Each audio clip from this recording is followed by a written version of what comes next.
Vous en avez besoin d'un papier à coulisses ou je peux prendre le mien? Tiens, vas-y, prends le mien. Travail d'équipe dans le département génie mécanique de l'IUT.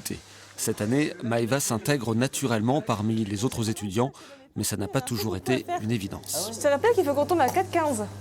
Ah ouais, mais t'as 4,98. L'année dernière, je restais assez renfermée sur moi, je n'allais pas voir les autres. Voilà, donc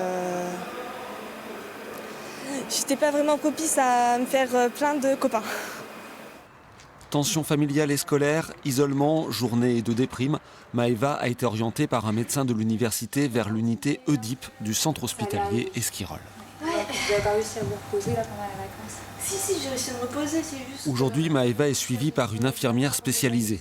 Elle peut parler et se confier dans son environnement. On aborde le sommeil, les émotions, le stress et simplement la vie quotidienne. Après quelques mois, Maëva ressent déjà un changement. J'étais vraiment quasiment tout le temps dans mon monde et je voulais savoir en fait si j'étais pas schizophrène ou quelque chose comme ça. Vu que je parle avec une personne du corps médical, j'ai toute confiance en elle et les réponses qu'elle apporte à mes questions, ça me rassure.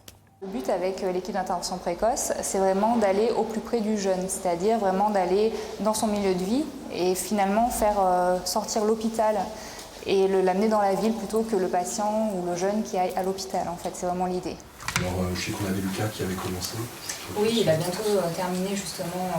Pour chaque patient, c'est toute une équipe qui se mobilise, psychiatre, psychologue, infirmier ou assistante sociale. La particularité ici, c'est que les jeunes suivis ne sont pas malades, mais il faut éviter qu'ils le deviennent.